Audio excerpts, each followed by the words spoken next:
And good morning. Welcome back to civil Gyan. आप सभी का सिविल ज्ञान में स्वागत है। दोस्तों, आज हम यहाँ पर 25 जुलाई की करंट अफेयर जो आपकी बहुत एग्ज़ाम के लिए इम्पॉर्टेंट होती है, जो कि डेली बेसिस पे आपकी ये क्लास होती है। आज हम इस फूल पत्ती वाली क्लास में जो क्वेश्चन पढ़ाए गए हैं उसका हम लोग रिवीजन करने वाले हैं। तो ये क्लास आपको डेली हम शाम को 6 बजे प्रोवाइड कराएंगे रिवीजन के तौर पर, ताकि आपका रिवीजन हो जाए।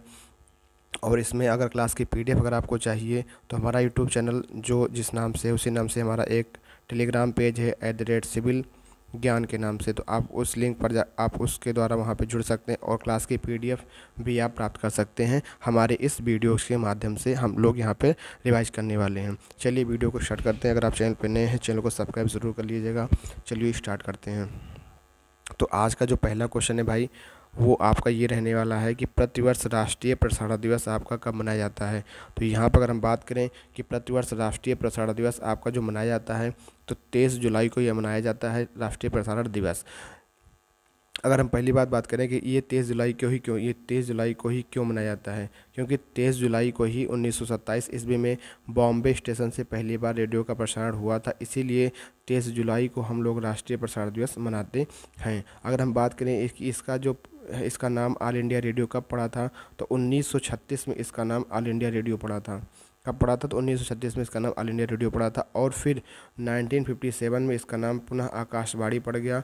और फिर 1997 में इसका नाम प्रसार भारती पड़ा। और इस प्रसार भारती के अंदर आपका दूरदर्शन भी आता है और आपका ऑल इंडिया रेडियो भी मिला हुआ है। तो यहाँ पे अगर हम बात करें कि ऑल इंडिया रेडियो का नाम 1936 में ऑल इंडिया रेडियो पड़ा था, उसके बाद 1957 में इसका नाम आकाशवाणी पड़ा, और फिर 1997 में आपका नाम प्रसार भारती पड़ा, जो कि दूरदर्शन और ऑल इंडिया रेडियो के सहयोग से ये चल रहा है। अगर हम यहाँ पे बात करें कि प्रसार भारती के नए CEO जो इस समय वर्तमान में हैं, तो वो कौन है?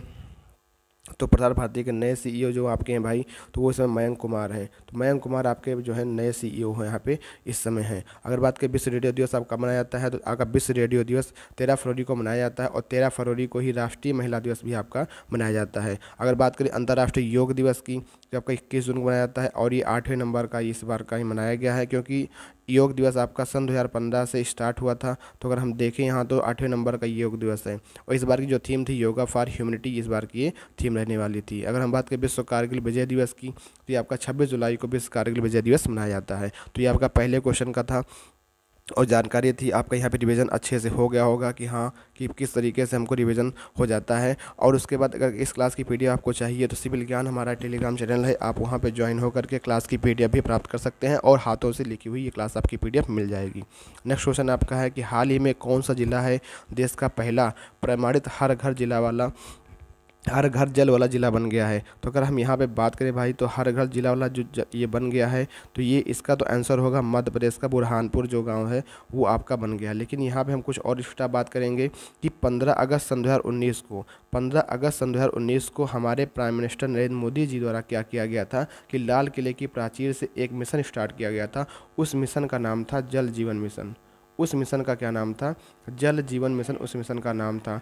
इस मिशन में ये कहा गया था कि 2024 तक हम ऐसा करेंगे कि हर घर जल पहुंच सके।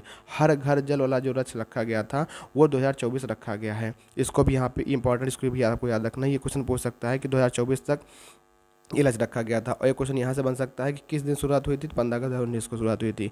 इसी क्रम में गोवा एक ऐसा राज्य है जिसने पहला राज्य ऐसा बना था जो हर घर जल वाला राज्य बन गया था, तो इसलिए गोवा का नाम पहले आता है। ये क्वेश्चन बनता है कि हर घर जल वाला पहला राज्य कौन बना था? तो गोवा आपका बना था। तो यहाँ से क्वेश्चन आपका बनता है। फिर उसके बाद है कि जो इस क्वेश्चन का आंसर कि फर्स्ट प्रमाणित हर घर जल वाला जिला जो बन गया वो है मध्य प्रदेश का बुरहानपुर। ये मतलब मध्य प्रदेश का जो बुरहानपुर गाँव है, इसमें टोटल 254 गाँव हैं, जो कि हर घर जल वाला जिला ये बन गया है। तो यहाँ से इस क्वेश्चन से आपके 3 से 4 क्वेश्चन बन सकते हैं भाई। तो इसको अच्छे से इस क्वेश्चन को पढ़ लीजिएगा, क्योंकि यहाँ पहला क्वेश्चन नहीं तो ये बन जाएगा कि जल जीवन मिशन की शुरुआत कब हुई थी। तो जल जीवन मिशन की शुरुआत आपकी 15 अगस्त 2019 को हुई थी। किसके द्वारा की गई थी? तो प्रधानमंत्री नरेंद्र मोदी जी द्वारा की गई थी। अगर हम बात करें कि पहला ऐसा कौन सा राज्य है जो हर घर जल वाला राज्य बना है, तो ये आपका गोवा राज्य बना है, जो कि हर घर जल वाला आपका राज्य बना है। अगर हम बात करें कि हर घर जल वाला जिला आप कौन बन गया है, तो मध्य प्रदेश का बुरहानपुर जिला है, जो कि हर घर जल वाला जिला आपका बन गया है। तो इस क्वेश्चन का बहुत ही इंपॉर्टेंट, इसको स्टार मार्क कर लीजिए, यहाँ से क्वेश्चन बन ही सकते हैं आपके। नेक्स्ट क्वेश्चन है आपका है यहाँ पे कुछ, भारत का पहला जियो पार्क, भारत का पहला जियो पार्क जो है लम्हेटा गांव जबलपुर मध्य प्रदेश में खोला गया है, भारत का पहला जियो पार्क है। अगला क्वेश्चन है भारत का पहला बायोमास आधारित हाइड्रोजन संयंत्र कहाँ पे खोला गया, इंदौर के मध्य प्रदेश में आपका खोला गया है। अगर हम बात करें खजुराहो महोत्सव, तो खजुराहो महोत्सव आपका कहाँ मनाया जाता है, खजुराहो महोत्सव आपका तो मध्य प्रदेश में मनाया जाता है, ये तो बात सही है, लेकिन मध्य प्रदेश के कहाँ पे, छतरपुर में मनाया जाता है। और छतरपुर में क्या हुआ था, चंदेल शासक आए थे, तो चंदेल शासकों ने किया था इस खजुराहो मंदिर का निर्माण करवाया था, और किस शैली में करवाया था, तो पंचायतन शैली में इसका निर्माण करवाया था। तो खजुराहो महोत्सव मध्य प्रदेश में, मध्य प्रदेश के कहाँ पे, छतरपुर में, छतरपुर के कहाँ पे, चंदेल शासकों ने बनवाया था ये मंदिर का नाम, और खजुराहो मंदिर आपका है, और किस शैली में बना हुआ, तो ये आपकी पंचायतन शैली में आपकी बनी हुई है, इसको भी आपको ध्यान रखना है। नेक्स्ट क्वेश्चन आपका है कि भारत का पहला यात्री ड्रोन, मतलब यही भारत का पहला जो यात्री ड्रोन का निर्माण किया गया है, तो मतलब ये क्या है, ये भैया जो है आपका एक यात्री ड्रोन है, मतलब आपका एक ड्रोन होगा, ठीक है, एक ड्रोन होगा, उस ड्रोन का निर्माण किया गया है वरुण वरुण के द्वारा, ठीक है, वरुण वरुण इसका नाम है। तो ये किस में शामिल होगा, तो ये आपके नेवी मतलब जो है उसमें आपका शामिल हो जाएगा। और इसमें क्या होगा, इसकी ड्रोन क्या होगा कि जैसे आपका नॉर्मल ड्रोन होता है, ये भी ड्रोन होगा, लेकिन इसकी वजन उठाने की जो शक्ति होगी वो 130 किलो के भार को उठा के लेके जा सकता है, कितनी दूरी तक, आपके 25 किलोमीटर की डिस्टेंस तक ये आपके लोड को लेकर के चल सकता है। ये आपका है वरुण ड्रोन के बारे में। तो ये वरुण ड्रोन क्या होता है, ये अनमैन्ड एरियल व्हीकल होता है, इसमें यात्री नहीं होते हैं। इसका अनावरण किया भाई पीएम मोदी द्वारा किया गया। इसकी क्षमता 130 किलो है, इसके उठाने की क्षमता है, और ये 25 किलोमीटर की दूरी तक जा सकता है। इसको नेवी में शामिल किया गया है। तो ये आपका वरुण इस ड्रोन का नाम है वरुण ड्रोन, और इसका उपयोग किया जाएगा मान लो अगर, और जो है मान लो जो आपका ड्रोन होगा, अगर किसी पर्सन को कुछ हो जाता है या कोई भी ऐसी प्रॉब्लम आ जाती है जिसमें आपको कोई भी वेट, मतलब कोई पर्सन हो या कोई सामान लेके जाना है, तो 130 किलो के वेट को ये आपको लेके आसानी से जा सकता है। अगला क्वेश्चन यहाँ पे ये बन सकता है कि आपका एक क्वेश्चन प्रीवियस दिनों में पढ़ाया गया था आपको कि GSAT-24 ये क्या है, ये एक आपका कम्युनिकेशन सैटेलाइट है। ये क्या है, आपका एक कम्युनिकेशन सैटेलाइट है, और इसका जो एरियन 5 से इसका जो है लॉन्च किया गया था। और कहाँ से इसको लॉन्च किया गया था, कोरा फ्रेंच गुयाना से इसको लॉन्च किया गया था। और ये टाटा को DDS मतलब जो आपका डायरेक्ट टू होम है, इसको लीज पर आपको ये दिया गया है। तो क्वेश्चन यहाँ से पूछ सकता है कि GSAT-24 कहाँ से लॉन्च किया गया था, तो कोरू के फ्रेंच गुयाना से लॉन्च किया गया था। और किस प्रकार का सैटेलाइट है, तो ये प्रकार का कम्युनिकेशन सैटेलाइट है। और ये इसको किस रॉकेट द्वारा लॉन्च किया गया था, एरियन 5 के द्वारा इसको लॉन्च किया गया था। अगर हम बात करें कि INS सिंधुध्वज की, तो INS सिंधुध्वज को डीकमीशन कर दिया गया है। ये किलो क्लास की पनडुब्बी थी, ये रसिया के सहयोग से ली गई थी। INS सिंधुध्वज आपको जो पनडुब्बी आपकी थी, अभी हाल ही में ये क्वेश्चन 1-2 दिन पहले पढ़ाया गया था। PSLV C-52 तो ये 14 फरवरी 2022 को, इसी साल में, ये जो है साल 2022 की, मतलब सन 2022 की जो पहली सैटेलाइट थी आपकी, मतलब जो है साल 2022 की पहली आपकी जो थी, ये आपका PSLV C-52 इसको लॉन्च किया गया था। ये क्या, अर्थ ऑब्जर्वेशन सैटेलाइट 04 इसको जो है लॉन्च किया गया था, किसके द्वारा, PSLV C-52 के द्वारा। और ये 14 फरवरी सन 2022 को लॉन्च किया गया था अर्थ ऑब्जर्वेशन सैटेलाइट 04 को।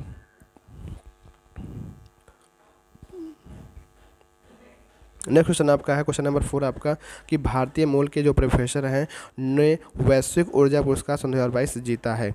तो ये भाई ये आपके जो हैं भारतीय मूल के प्रोफेसर हैं, इनका नाम क्या है, कौशिक राजशेखर। तो कौशिक राजशेखर जी ने ये पुरस्कार आपका जीता है। इन्होंने ऊर्जा दक्षता और संरक्षण के बारे में बहुत अच्छा काम किया है। इनका जन्म कहाँ होता है, भारत में होता है, लेकिन इस समय ह्यूस्टन यूनिवर्सिटी में ये लोग काम कर रहे हैं। तो ये आपके भारतीय मूल के प्रोफेसर हैं, इनका नाम कौशिक राजशेखर है, जिन्होंने वैश्विक ऊर्जा पुरस्कार सन 2022 का जीत लिया है। तो इसको आपको ध्यान रखना है। अगर हम बात करें कि नेताजी अवार्ड, तो आप सभी जानते हो कि नेताजी अवार्ड जो आपका है, नेताजी अवार्ड सन 2022 का ये दिया गया है।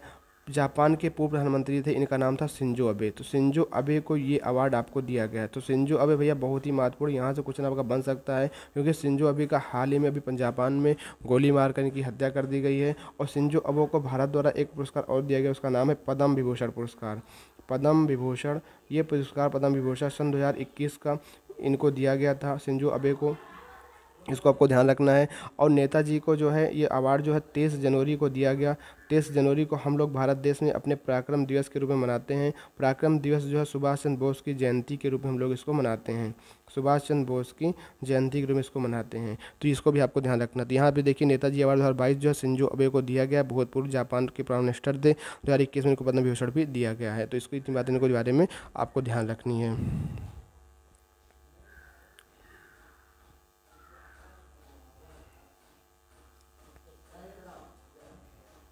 अब बात करें अगर हम लोग एबल पुरस्कार की, तो एबल पुरस्कार जो मैथमेटिक्स के क्षेत्र में दिया जाता है, तो ये आपका जो एबल पुरस्कार है, एबल पुरस्कार, एबल पुरस्कार जो है ये आपका मैथमेटिक्स के क्षेत्र में दिया जाता है। और इस बार जो दिया गया है डेनिस सुलेविन को सन 2022 का दिया गया, डेनिस सुलेविन को सन 2022 को ये अवार्ड दिया गया है, इसको भी आपको ध्यान रखना है।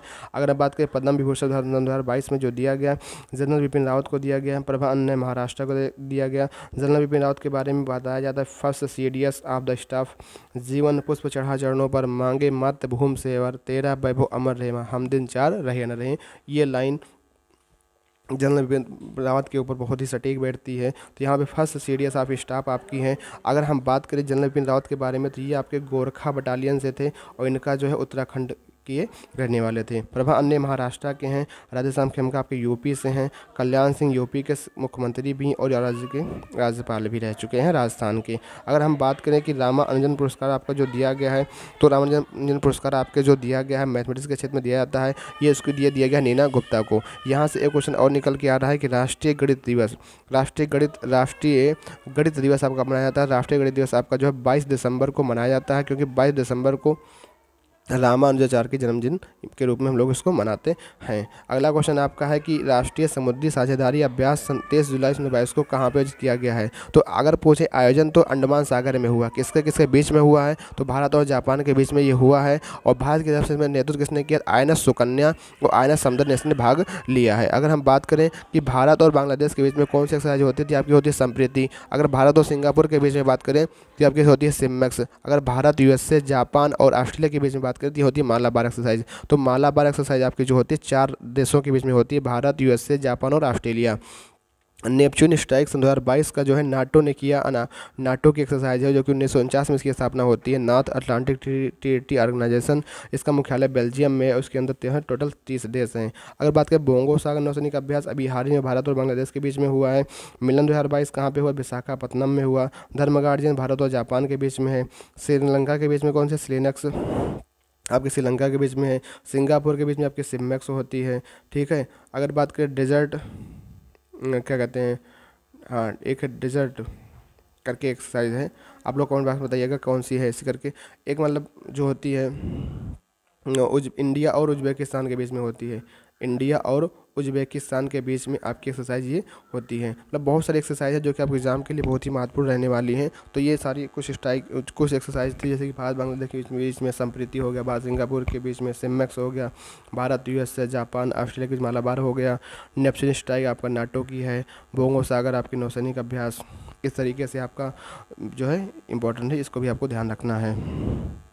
नेक्स्ट क्वेश्चन की बात करें तो नेक्स्ट आपका है क्वेश्चन, विश्व एथलेटिक्स चैंपियनशिप 2022 में रजत पदक किसने जीता है। तो ये आपके नीरज चोपड़ा जी जीते हैं। नीरज चोपड़ा जो है भैया गोल्ड मेडलिस्ट हैं, इनके नाम पर तो 7 अगस्त को हम लोग क्या मनाते हैं, विश्व भाला फेंक दिवस भी मनाते हैं। तो ये विश्व एथलेटिक्स चैंपियनशिप आपका आयोजन कहाँ पर हो रहा है, तो USA के अंदर एक है प्रांत यूजीन में इसका आयोजन हो रहा है। ये 18वें क्रम का है और इसमें गोल्ड किसने जीता, तो एंडरसन ने गोल्ड जीता, जो कि कनाडा के रहने वाले हैं। तो अगर हम बात करें यहाँ पे कि आपका जो विश्व एथलेटिक्स चैंपियनशिप हो रहा है, तो इसमें आपके भारत की तरफ से सिल्वर मेडल जो है जिन्होंने जीता है उनका नाम है नीरज चोपड़ा जी, इन्होंने जीता है। अगर हम बात करें नीरज चोपड़ा के कुछ करियर के बारे में, तो अभी हाल ही में 2022 में इन्होंने एक पाओ नूरमी गेम हुआ था, पाओ नूरमी गेम 2022 में हुआ था, जिसमें इन्होंने क्या मेडल जीता, कौन सा मेडल जीता, इन्होंने सिल्वर मेडल जीता था। अगर बात करें कुर्ताने गेम 2022 का, जो कि आयोजन इसका फिनलैंड में हुआ था और इसके अंदर भी इन्होंने गोल्ड मेडल जीता था। तो एक इनका है पाओ नूरमी गेम,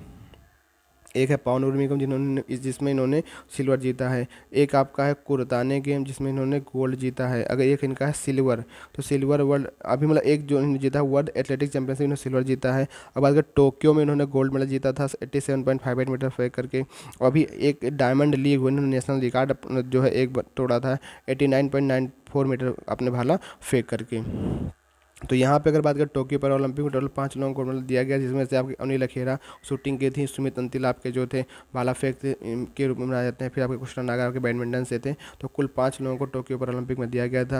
अगर बात करें निकाह जरीन का संबंध किससे है, बॉक्सिंग से है।